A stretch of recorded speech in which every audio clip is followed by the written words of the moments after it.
បើសិនជាបងប្អូនពិបាកក្នុងការគេងស្ត្រេសគិតច្រើនមួម៉ៅក្តៅក្រហល់កាហាយឆាប់ខឹងនេះឆាប់ខឹងនោះដូចបាទក៏គេងមិនលក់ពេលខ្លះក៏គេងច្រើនមកនៅតែមិនឆ្អែតមិនឆ្អល់បាទមួម៉ៅក្តៅក្រហល់កាហាយគ្មានកម្លាំងគ្មានកំហែងជាដើម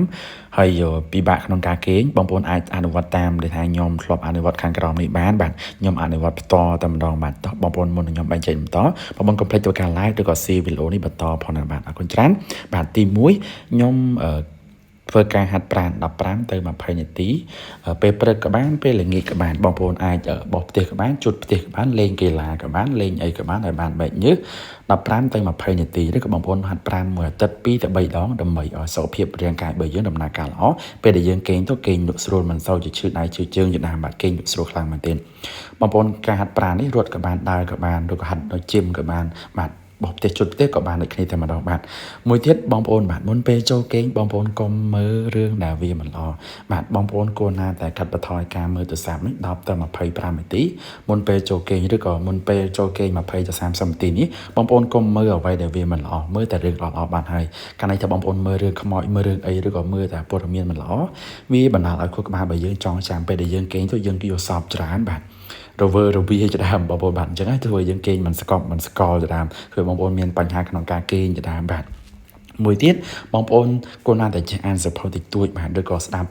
ការអប់រំខ្លះធម៌អប់រំខ្លះដើម្បីឲ្យខួរក្បាលប្រព័ន្ធរាងកាយរបស់យើងល្អឬក៏មុនពេលចូលគេងបងប្អូនស្ដាប់ចម្រៀងតិចតួចបាទ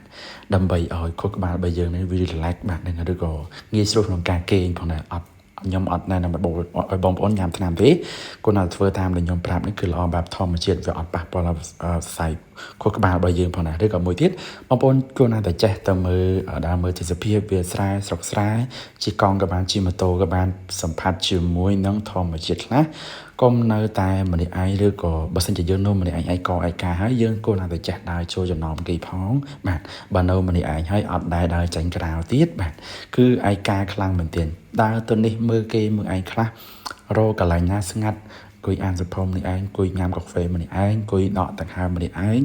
នៅកន្លែងស្ងាត់ខ្លះ1នាទី2នាទីកុំនៅបេតមនុស្សដែលគិតអវិជ្ជមានច្រើនពេកនៅបេតមនុស្សណាដែលគាត់គិតតែរឿងល្អៗបានហើយបាទអញ្ចឹងបើសិនជាបងប្អូនគិតថាត្រឹមត្រូវបងប្អូនអនុវត្តតាមចុះបើមិនត្រឹមត្រូវទេមិនបាច់យកធ្វើតាមទេហើយចង់ឲ្យមានអីអាចកែសម្រួលទេបងប្អូនអាច comment ប្រាប់ខ្ញុំបានហើយបងប្អូនគិតថាល្អបងប្អូនយកទៅចោះហើយកុំភ្លេចធ្វើការ like ឬក៏ share បន្តឬក៏មើលក្នុង YouTube កុំភ្លេចធ្វើការចុចជាវផងបាទហើយជាចុងក្រោយបងប្អូនកុំភ្លេចធ្វើការ like មួយផងហើយបើសិនជាបងប្អូនកំពុងតែមានបញ្ហាសុខភាពចង់ឡើងគីឡូចង់ហូបបាយបានចង់គេងលក់ស្រួលចង់កែបញ្ហាចុកឆ្អល់កាពីពោះវៀនភ័យជូរអីបងប្អូនអាចប្រើប្រាស់ជាមួយនឹងផលិតផលធានាប្រយោជន៍នេះបានបងប្អូនគាត់ធ្វើការទៅចាប់ហនចម្បាក់កម្លាំងក្តៅក្នុងក្តៅខ្លួនក្តៅសាច់ចុកឆ្អល់កាពីពោះវៀនភ័យជូរគ្មានកម្លាំងគ្មានកំហែង stress គិតច្រើនច្រើនបងប្អូនអាចប្រើប្រាស់ជាមួយនឹងធានាប្រយោជន៍នេះបាន